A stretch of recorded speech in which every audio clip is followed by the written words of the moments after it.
رحمت العالمین، تاجدار انبیاء، سرور کونین، آقائے دو جہاں حضرت محمد مصطفیٰ صلی اللہ علیہ وسلم کی ولادت کی خوشی میں علماء دین کا اظہار خیال۔ ٹیٹا گڑھ مولانا شاہد حسین مصباحی صاحب کا سیرت النبی پر بیان۔ Farhat Anjum, Iqra Urdu news. Shyama Medical Store. On medicine, 15% discount. 6% discount on food and OTC products up to 3 kilometer. Home delivery free.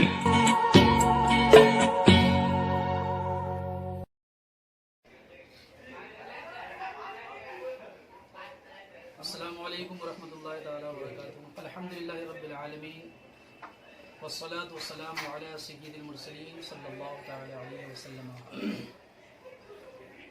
اللہ تبارک و تعالیٰ کا فرمان ہے، یا ایھا الناس قد جاءتکم موعظۃ من ربکم والشفاء لما فی الصدور۔ اللہ پاک ارشاد فرماتا ہے کہ اے لوگو، تمہارے پاس تمہاری رب کی طرف سے نصیحت آ گئی اور شفا جو تمہارے سینوں اور تمہارے دلوں میں بیماریاں ہیں، ان بیماریوں کے لیے شفا اور ہدایت اور رحمت ہے اہل ایمان کے لیے۔ رسول محترم صلی اللہ علیہ وسلم کی ذات منفرد ذات ہے جو ساری کائنات کے لیے سراپا رحمت ہے۔ آقا کریم صلی اللہ تعالیٰ علیہ وسلم کی آمد کا مہینہ اور آنے والے 19 اکتوبر 19 تاریخ کو یعنی 12 ربیع الاول شریف کو آقا کریم صلی اللہ تعالیٰ علیہ وسلم اس دھرتی پہ تشریف لائے تو ساری کائنات کے لیے سراپا خوشی بن کے تشریف لائے۔ کائنات کی ہر مخلوقات کو، بالخصوص اولاد آدم کو، خاص طور پہ اہل ایمان کو آقا کریم صلی اللہ تعالیٰ علیہ وسلم کی آمد کے موقع پہ دائرے میں رہ کر کے یقیناً خوشی منانا چاہیے، کیونکہ کائنات کی تمام خوشیاں مصطفیٰ جان محمد صلی اللہ علیہ وسلم کے صدقے ہیں۔ دائرے میں رہ کر یقیناً خوشی منانی چاہیے، لیکن میں آقا کریم صلی اللہ علیہ وسلم کی آمد کے حوالے سے پوری انسانیت کو اور بالخصوص اہل ایمان کو، اپنے دوست و احباب، اپنے جوانوں کو یہ پیغام دینا چاہتا ہوں کہ رسول پاک صلی اللہ علیہ وسلم تشریف لائے تو کچھ پیغام لے کے تشریف لائے ہیں۔ ہمیں ان پیغامات کی طرف دھیان دینا چاہیے، جیسا کہ اللہ نے ارشاد فرمایا کہ تمہارے رب کی طرف سے تمہارے پاس نصیحت آ گئی۔ تو نصیحت سے مراد قرآن مقدس، رب تبارک و تعالیٰ کو بے مثال کتاب ہدایت ہے۔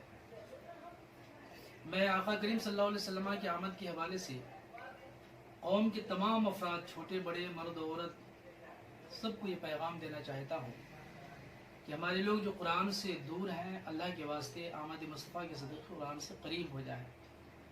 قرآن یقیناً لا علاج بیماریوں کا کامیاب علاج اپنے اندر رکھتا ہے، اور ہر اہل ایمان کے گھر یہ مقدس کتاب ہے، اس میں دو رائے نہیں ہے۔ لیکن میں کہنا چاہتا ہوں کہ اگر آپ کے پڑوس میں کوئی ایکسپرٹ، کوئی ماہر، کوئی اسپیشلسٹ ڈاکٹر ہوں اور پڑوسی میں کوئی اس ایسی بیماری میں مبتلا ہو جس بیماری کا علاج اس ڈاکٹر کو خوب آتا ہو، لیکن اگر اس ڈاکٹر سے سمپرک نہ کرے، رابطہ نہ کرے، ان کی تشخیص کو نہ اپنائے، تو کیا وہ مریض، وہ پیشنٹ صحت مند ہوگا، صحت یاب ہوگا؟ ایسی بلا تشبیہ تمثیل قرآن مقدس ہمارے ہر گھر میں تقریباً ہے، لیکن ہمارے دلوں میں جو بیماری ہے، حسد کی بیماری، بغض کی بیماری، نفاق کی بیماری، جو ایمان کو تباہ کرنے والی بیماری ہے، حسد کی بیماری جو اعمال صالحہ کو برباد کرنے والی بیماری ہے، آج ہمارے سینوں میں، ہمارے دلوں میں اس طرح کی مہلک اور برباد کرنے والی بیماریاں پل رہی ہیں، جبکہ قرآن کے نسخے ہمارے گھروں میں ہیں۔ وجہ یہ ہے کہ صرف قرآن کے نسخے اپنے گھروں میں رکھنے سے وہ بیماریاں دور نہیں ہوں گی۔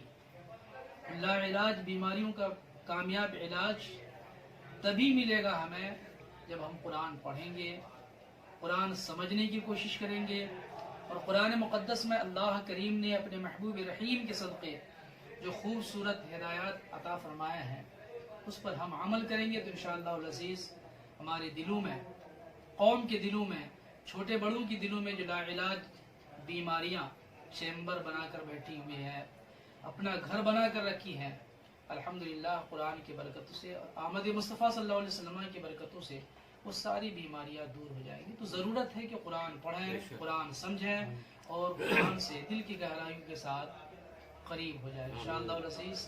اللہ نے جو فرما دیا ہے کہ علاج ہے, شفا ہے, تو بالکل حق ہے, اس میں شفا ہے. میں صلی اللہ علیہ وسلم کے حوالے سے اپنی قوم کو, سبوں کو یہی پیغام دینا چاہتا ہوں. ساتھ ساتھ میں اپنی قوم کے ہر فرد کے لیے دعائیں کرتا ہوں.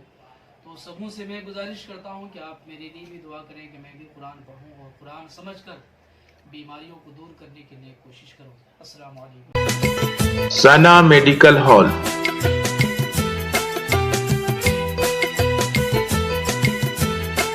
10% discount on every medicine. Oxygen cylinder also available.